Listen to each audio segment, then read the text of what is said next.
convidar você a abrir a sua Bíblia no Evangelho de São Marcos, capítulo 11.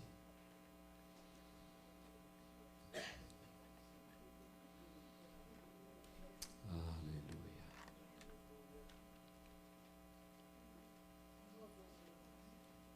Irmãos, eu sempre tenho falado que esse tempo é tão precioso e que muitas vezes nós não sabemos aproveitar esse tempo. É um tempo que muita gente gostaria de ter. E às vezes nós que temos esta liberdade, nós às vezes nos tornamos enrijecidos. Enrijecidos. O que é isso, pastor? Você não consegue mais. Você pensa que anda, que levanta o braço, mas você não consegue mais. Está enrijecido. E Deus nos fez livre para nós adorarmos a Ele com liberdade. Nós não podemos perder esse tempo precioso que Deus nos dá. Porque eu sei que depois que nós sairmos daqui, você vai saborear, talvez já esteja até pensando no alimento para o estômago. Depois você vai ver outras coisas. Você não vai ter mais esse tempo aqui. Alguns pode ser que tenham, que entre na sua casa, lá no seu quarto. Mas esse tempo aqui estará passado. Não perca mais tempo na sua vida. Principalmente quando se trata de adorarmos ao Senhor. Aquele que rendeu, que deu a sua vida por nós, que nos deu liberdade, que nos deu salvação, que nos garante vida eterna, que nos chama de filhos, que se alegra com os filhos. Você que é pai e mãe, você diz aí que se alegra com seus filhos.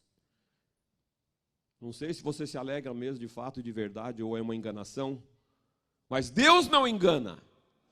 Deus é verdadeiro. Nós, homens, podemos falhar. Mas Deus não. Ele diz que nos ama e tem prazer quando nós nos reunimos como filhos. Amém? Abra a sua Bíblia. Ou abra o seu telefone, o seu computador. Na Bíblia, por favor. O livro de Marcos, capítulo 11.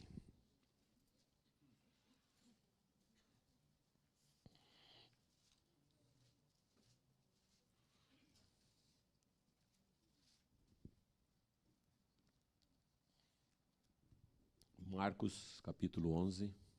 Uau, não vejo nada aqui nas telas hoje. Também não. Mas tudo bem, quero falar nesta manhã com vocês sobre transformação. É tempo de transformação.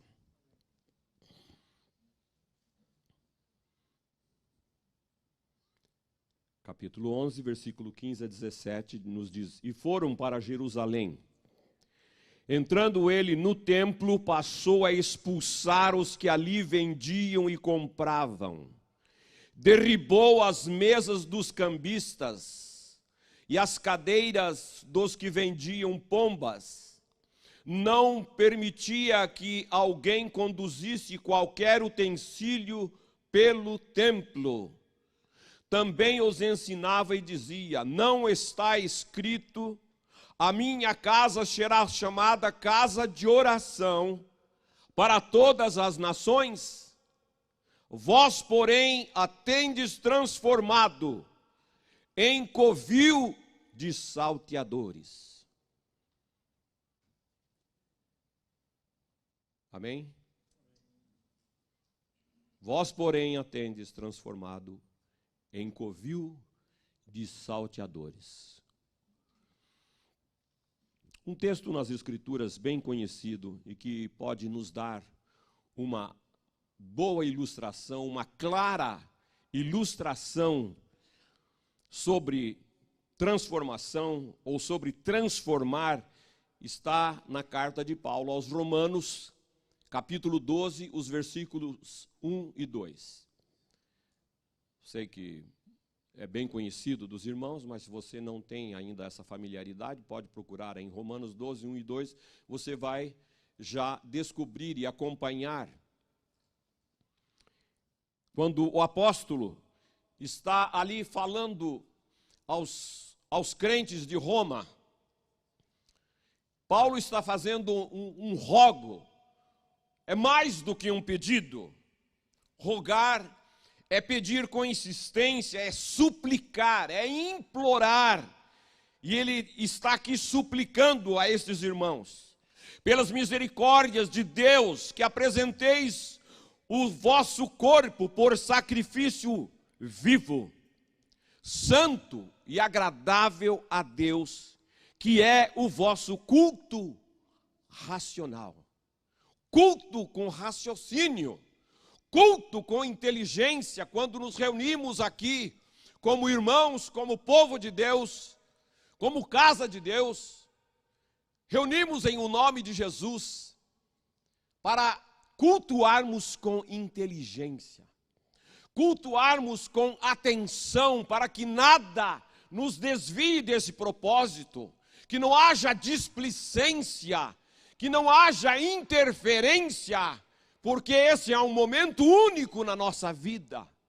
Não sabemos do dia de amanhã e nem do próximo domingo se estaremos vivos. Sim ou não? Yes, não sabemos. Então, Paulo fala e nos diz no versículo 2, e não vos conformeis. Não vos conformeis. A palavra conformar fala de tomar forma. Não vos conformeis com este século, este mundo que nós estamos vivendo, estas coisas que fazem parte também da nossa vida, que muitas vezes precisamos do trabalho, precisamos estudar, precisamos caminhar. Mas essas coisas não devem nos prender a ponto de nos roubar o tempo precioso que é a comunhão, a adoração. Não vos conformeis com este século, mas transformai-vos pela renovação da vossa mente. Ele não está pedindo aqui, ele não está rogando que você venha buscar uma transformação para que seja um superman, um super homem, uma super mulher. Não, mas está aqui na nossa mente. Mas transformai-vos pela renovação da vossa mente, para que experimenteis qual seja a boa, agradável e perfeita vontade de Deus. Então é na nossa mente que tem que haver uma transformação. Nós não somos programados como computadores, que pode dar um cliquezinho e já está transformado, já mudou. Agora você só pensa em Deus, agora você só pensa no céu, agora você só pensa nas coisas boas. Não, é a transformação da nossa mente. E isso não acontece na escola, isso não acontece no trabalho, isso não acontece em qualquer outra situação, mas é na palavra de Deus que vai acontecer essa mudança, essa transformação, essa renovação da nossa mente, que nós vamos experimentar a boa, agradável e perfeita vontade de Deus. E aí então nós vamos caminhar, nós vamos saber quem nós somos, o que Deus tem preparado para nós. Então, quando se fala em transformação, ou quando necessita de transformação, algo novo vai acontecer. Algo novo tem que acontecer. Nós conhecemos transformações químicas, nós conhecemos transformações físicas e conhecemos também transformações humanas. Aleluia! Aqui está cheio de gente que foi transformada. Pessoas transformadas pelo poder de Deus, pelo poder da cruz. Mas talvez tenha pessoas que ainda precisam ser transformadas, ou algumas renovadas. A Bíblia está cheia de exemplos de transformações humanas. Abraão, Jacó, Davi, Raabe. Talvez essa já não seja tão conhecida de todos. Quem foi Raabe? Vai procurar na Bíblia, tem a história de Raabe. Zaqueu. Enfim, se fôssemos enumerar, seriam milhares, milhões de pessoas transformadas pelo poder de Deus. Milhões. Mas e nós? E nós? Nós não vamos contar o nosso testemunho, nós não vamos falar de nós, da transformação que aconteceu em nós. Ah, porque antes eu era doente, agora eu sou curado. Ah, porque antes eu era um pobre, agora eu sou rico. Ah, antes eu era um perdido e agora eu sou um salvo. Antes eu não era o filho de Deus, mas agora eu sou um filho de Deus. E estou vivendo na luz, eu sou como esses holofotes aí que está quase ofuscando os meus olhos aqui. Mas vocês estão vendo o meu rosto. Vocês estão vendo as minhas rugas por causa dessa luz. E assim nós devemos ser neste mundo de trevas, para que as pessoas olhem para nós e vejam esse brilho da glória de Deus. É isso que Jesus fez na sua vida. É isso que Ele quer fazer nas nossas vidas pelo seu poder. Aleluia! É esse testemunho que nós damos, que nós estamos aqui de passagem. Nós não estamos apegados aqui para fazer riquezas, para construir mansões. Se Deus te der uma, more e desfruta, porque um dia você vai embora. Mas não fique agarrado a estas coisas. Porque nós estamos indo para a casa do Pai. Aleluia. E disso você tem que ter certeza. Tem gente que quando fala de morte, ele treme. Fala dessas coisas. Hoje o câncer está assim mais comum, mas antes não falava nessa doença câncer. Aquela coisa ruim. Minha avó, minha tia, parece que está com aquela coisa ruim. Que coisa ruim? Não pode falar. Parece que ia pegar já na gente. Nós temos que ter o nosso testemunho. Ainda que eu tenha nascido e criado num lar evangélico, mas eu tenho que ter tido a minha experiência. Deus tem filhos, Deus quer filhos, Deus não tem netos e nem sobrinhos. Deus quer filhos. E se você ainda não tem essa experiência de filiação através de Jesus, do sangue do Cordeiro, da cruz, você precisa ter. Porque Ele vai te chamar, Ele vai te recolher. E Ele está dando oportunidade para você, então, ter essa experiência e viver.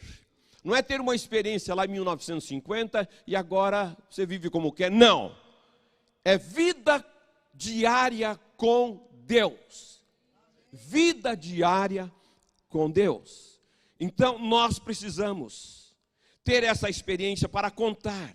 Infelizmente existem pessoas nos nossos dias confessando: eu não sirvo de exemplo como cristão para ninguém. Você já ouviu alguém falar isso? Olha, eu não vou muito longe não, mas eu já ouvi aqui nessa tampa por aqui, viu? Eu já ouvi pessoas falando, confessando isso.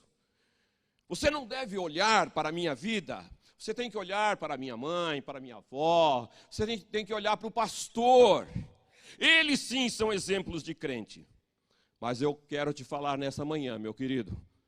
Até quando você estará sendo vencido pela sua carnalidade?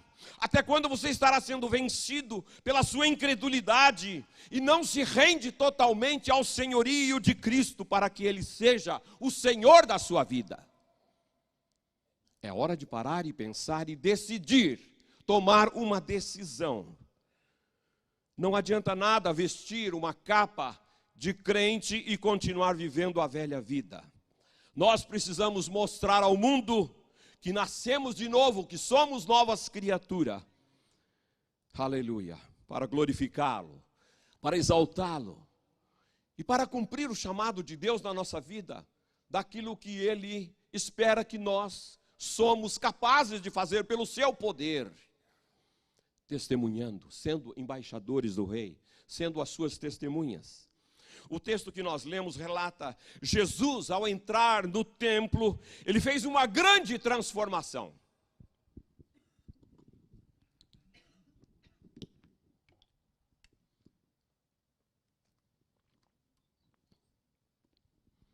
E aonde Jesus entra, acontece transformações.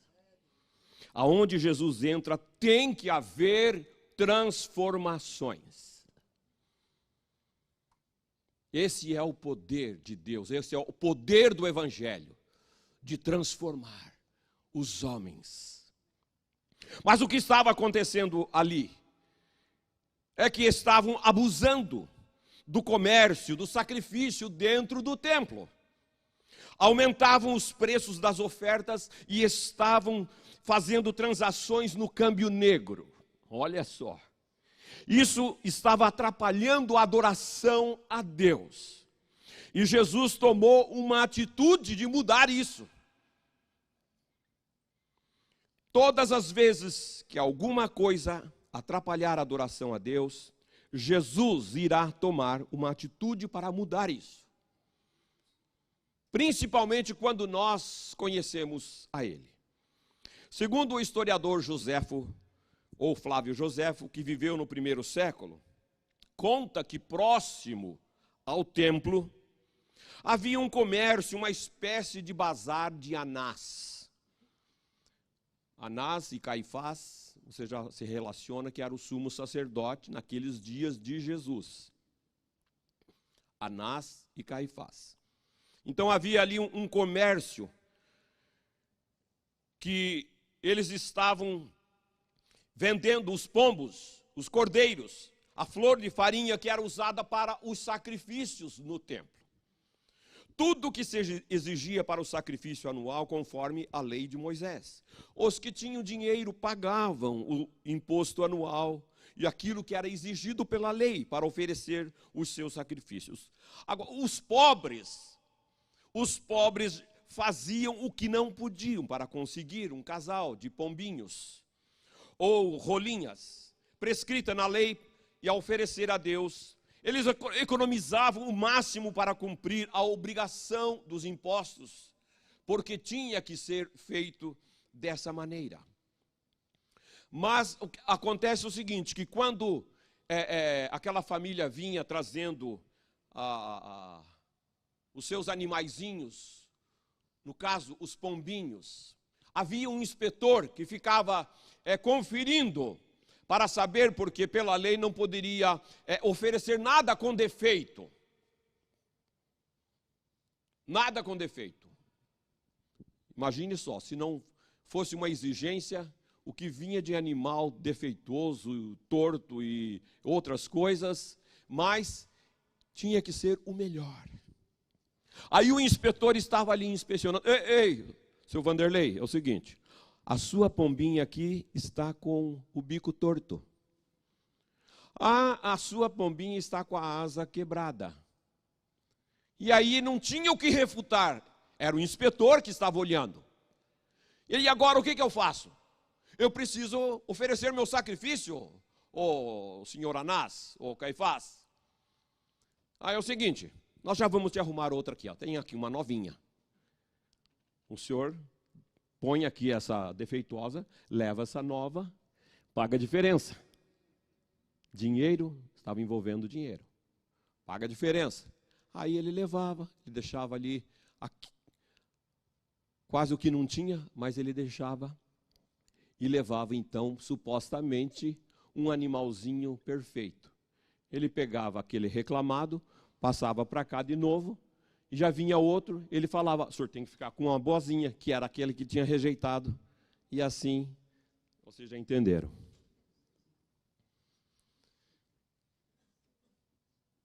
E isso estava acontecendo diariamente, por anos e por anos.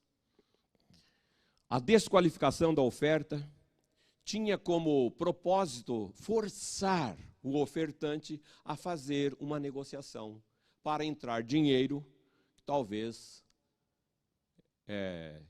não era para o templo. Vocês já podem deduzir para onde ia o dinheiro. Tudo funcionava assim na base de troca. Então vamos recordar agora a história quando Deus disse para Salomão construir o templo. Vocês sabem que Davi quis construir, mas Deus falou: não, você não, Davi. Deixa o seu filho construir o templo.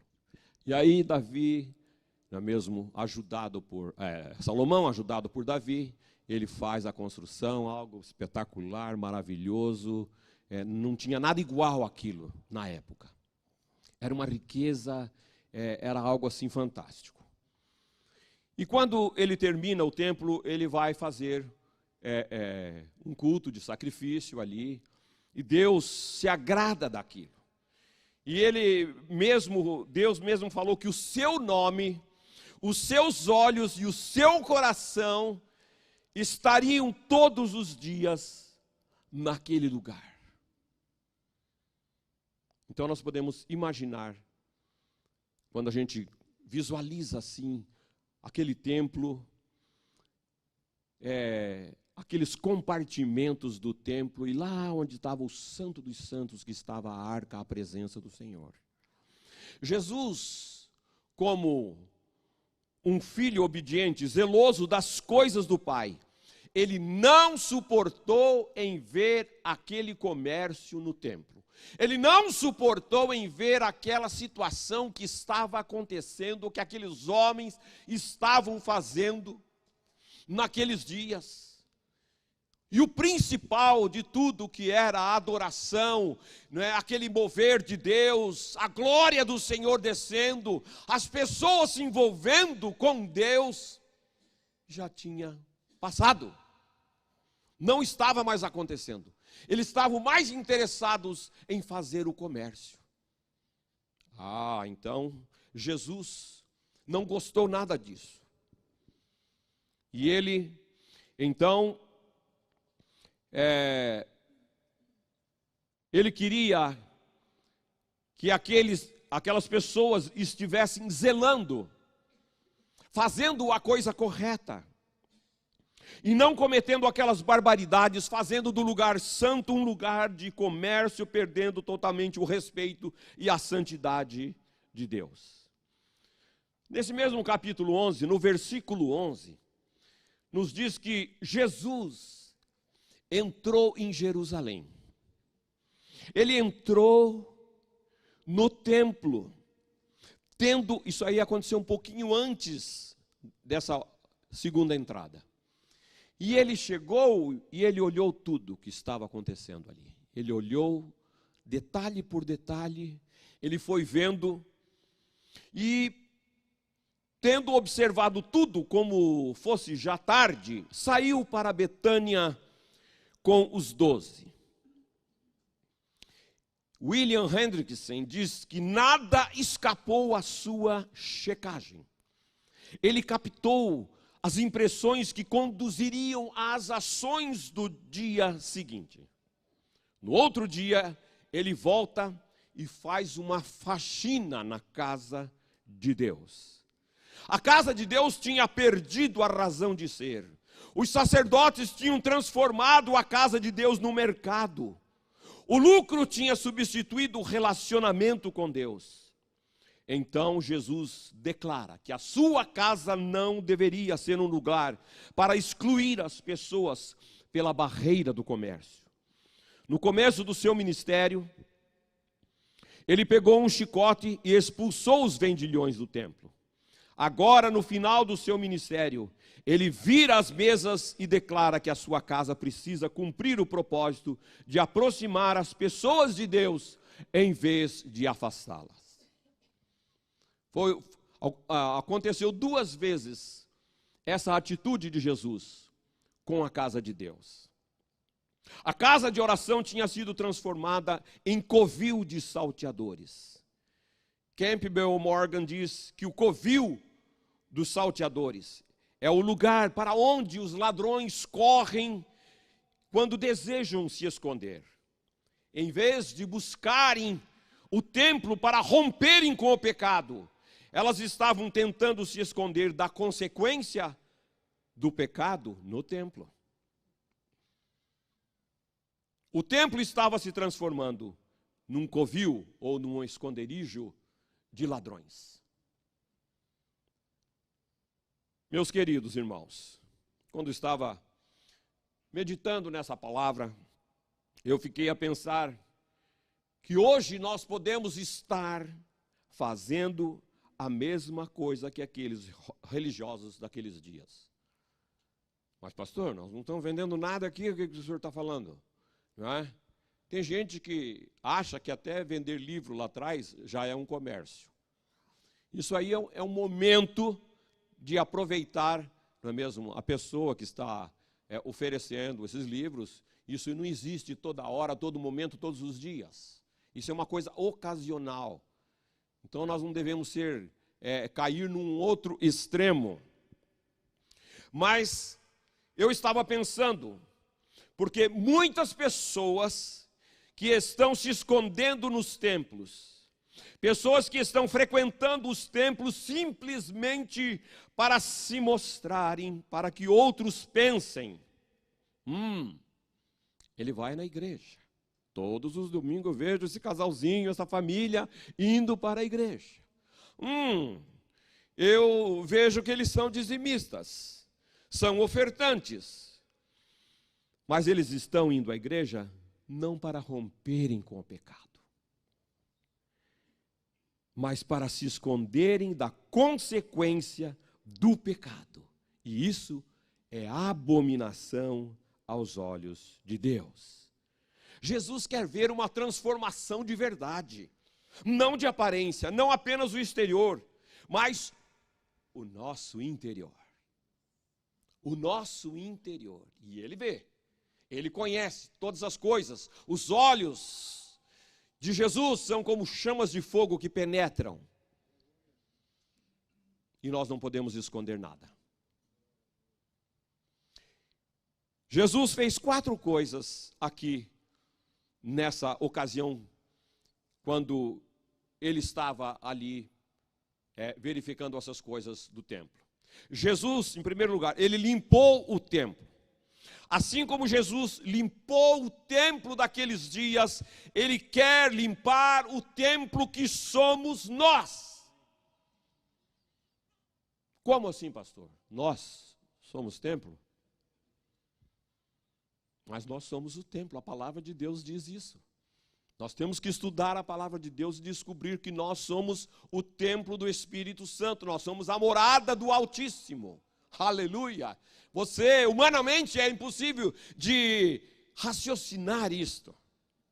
Mas é a verdade, é o que ele diz. É que a palavra nos mostra.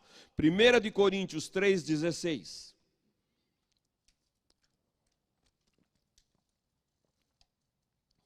1 Coríntios 3,16. Assim como você já sabe que João 3,16 fala, porque Deus amou o mundo de tal maneira, você vai guardar agora 1 Coríntios 3,16.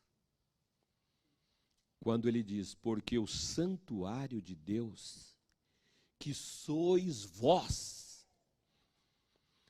o santuário de Deus que sois vós, é sagrado. Portanto, nós somos o santuário de Deus. Então parece que está dando um estralo na sua cabeça. Você que não sabia, você agora vai ficar sabendo. Você vai tomar consciência que você é o santuário de Deus, é morada de Deus.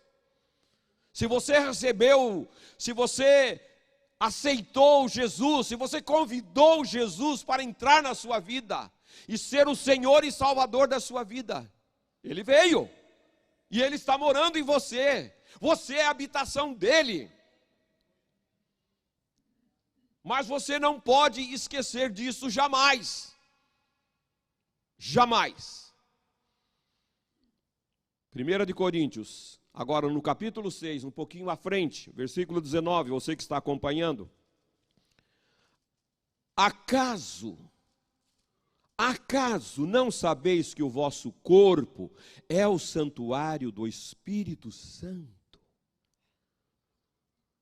que está em vós, o qual tendes da parte de Deus? Vamos ler aí junto, não sei como está a sua tradução, mas a minha diz assim: e que não sois, então você não é mais de você mesmo, porque você já entregou a sua vida a Jesus. E agora você quer ter o controle de todas as coisas, porque eu posso fazer, eu vou lá, eu volto e tal. Mas ei, pera, pode parar. Você não é mais de você, você entregou a sua vida. Você é dele. Você é santuário dele. Nós somos santuário do Deus vivo. Aleluia. Aleluia. Antigamente ele estava lá no templo de Salomão, mas depois ele disse não, que agora ele vai estar em nós. Ele não habita em templo feito por mãos de homens, mas ele habita naquele que recebe a ele como Senhor e Salvador da sua vida. Aleluia. Não sois de vós mesmos. Então você tem que ser inteligente, usar sabedoria. O que eu estou fazendo com este templo do Espírito Santo? Você não pode fazer o que quer. A Bíblia diz que é para nós conservarmos íntegros por inteiro, corpo, alma e espírito. Então tem coisas que nós fazemos com o nosso corpo que prejudica. Aí você vai no médico, ele fala, olha aqui, seu Vanderlei, é o seguinte, o senhor pode parar de tomar café, porque o café está destruindo a sua vida. Aí eu saio de lá e falo, esse médico não sabe nada. Eu gosto de café, eu vou tomar café. Meu avô tomou café até morrer com 100 anos, mas ele está falando, está destruindo. Você não é corpo do templo do Espírito Santo? Você não é o templo do Espírito Santo? Para de tomar, porque o médico já detectou que seu avô não tinha nada, podia fazer, mas você tem que parar de tomar aquilo, ou comer aquilo, senão você está destruindo o templo do Espírito Santo.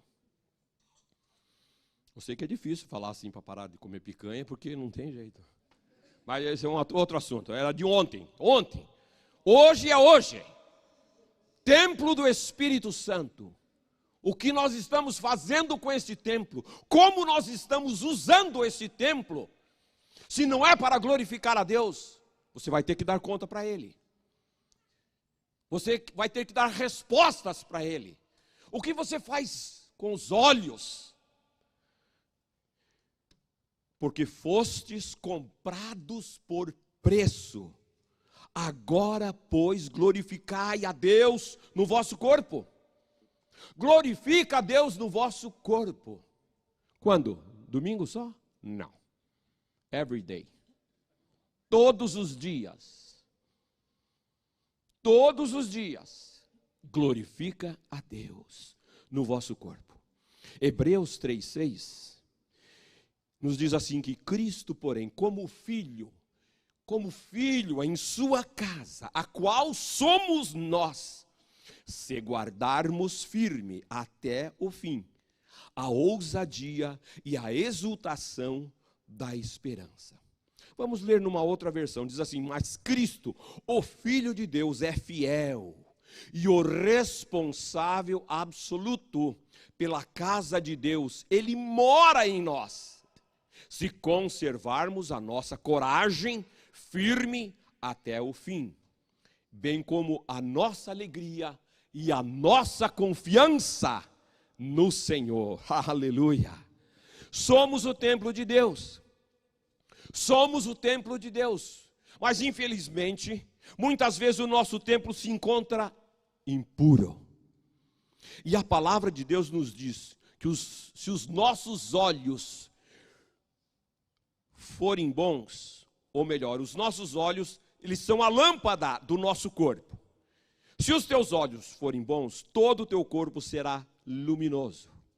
Se, porém, os teus olhos forem maus, todo o teu corpo estará em trevas. Mateus 6:22. Olha bem aos olhos agora, né? Porque nós ouvimos, nós olhamos, nós andamos, e muitas vezes, com tudo isso, nós nos desviamos. Traz impureza para a morada de Deus. Para a morada de Deus, que somos nós. Morada do Deus que é santo. Muitas vezes o nosso templo se encontra dominado por ganância, pelo egoísmo, pela ira, pensamentos impuros, vícios, más intenções, mágoas, ressentimentos, falta de perdão, sensualidade, apego às coisas do mundo, avareza, glutonaria e outros tipos de pecado. Mas Jesus quer nos limpar. Tudo aquilo que está sujando a igreja e toda a imundícia que está acontecendo dentro do templo, Jesus quer limpar. Jesus não está contente, Jesus não está feliz, Jesus está falando com você, Jesus está mostrando você, Jesus te conduz para você ler a palavra, para que a palavra salte ao seu coração. Jesus usa o irmão, Jesus o pastor, Jesus usa a tua esposa, o teu marido para falar. Para com isso, você é o templo do Espírito Santo. Outra coisa que Jesus fez quando ele chegou ali, transformou numa casa de oração. Jesus transformou novamente o templo em casa de oração. Temos que ser uma casa de oração, temos que ser um templo de oração. Isto significa vida de oração. Vida de oração. Muitos, em vez de ser a casa de oração, estão sendo casa de confusão, casa de divisão, casa de discórdia. Por quê? Porque não ora. Porque nós não oramos, porque não levamos tudo a Deus em oração. Há momentos que nós achamos que somos autossuficientes para resolver tudo.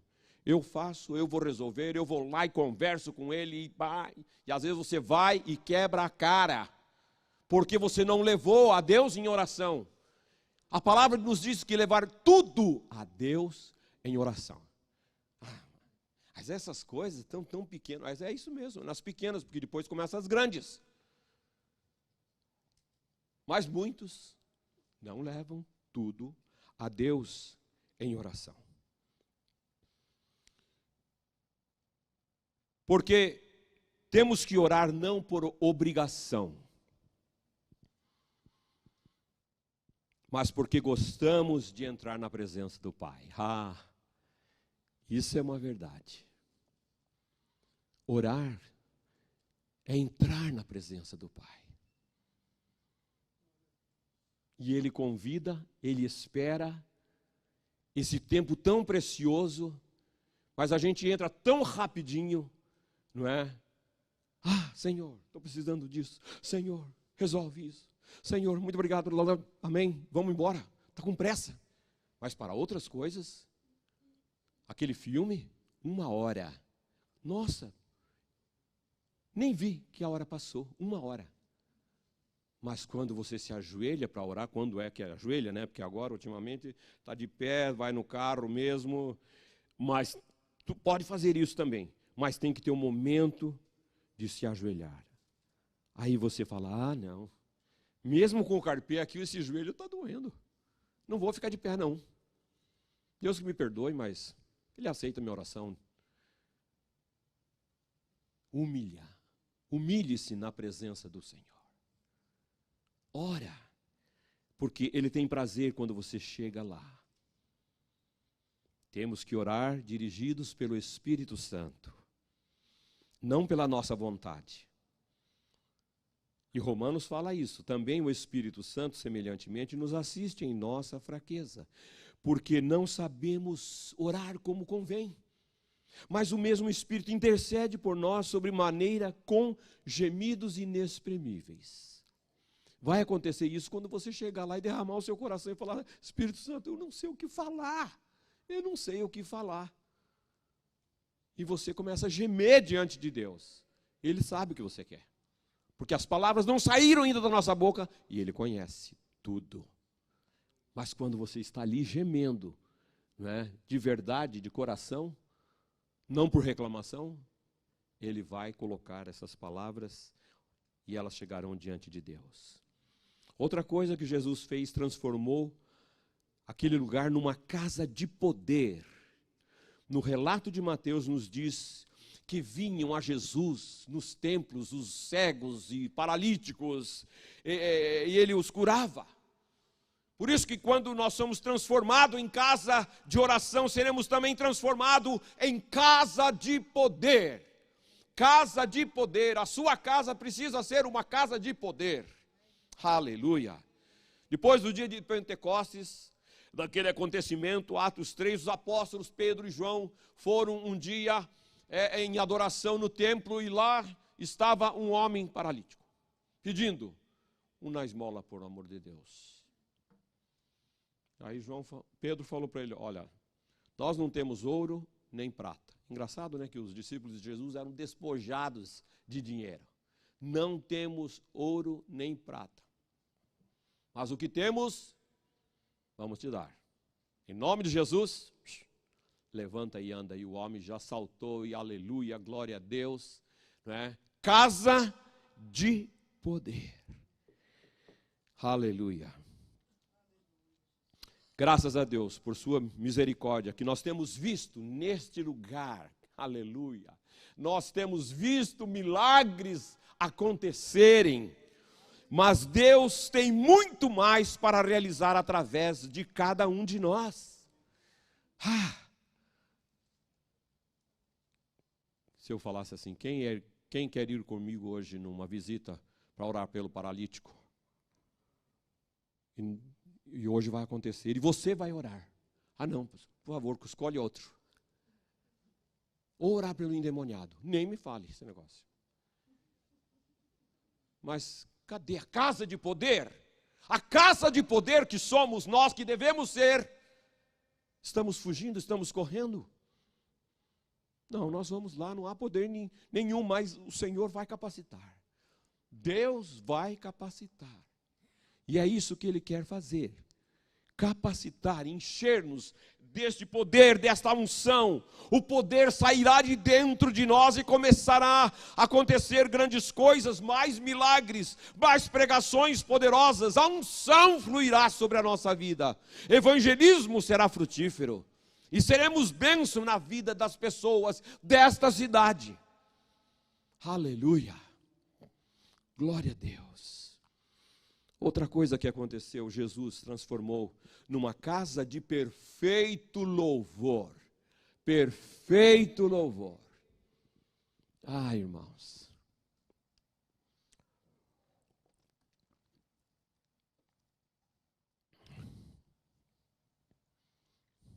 Esse tempo que nós louvamos ao Senhor, que cantamos aqui, é um tempo tão gostoso, que às vezes a gente parece que os nossos pés não estão mais aqui no chão.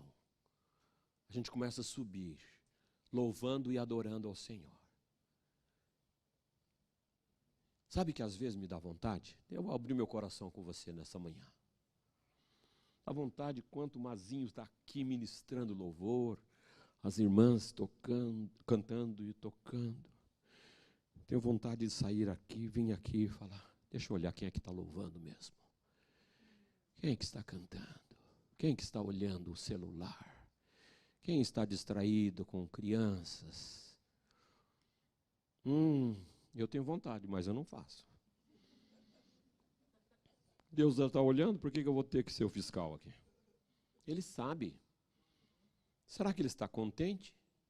Ou ele está falando assim: que desperdício, meu filho. Aproveita, meu filho.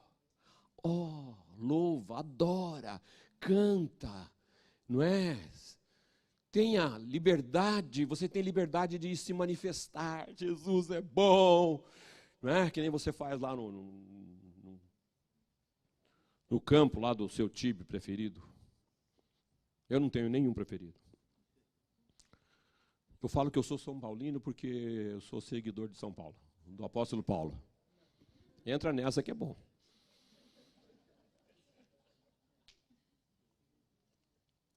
Queridos, é maravilhoso louvar e adorar ao Senhor. Não deixe de fazer, não se distraia.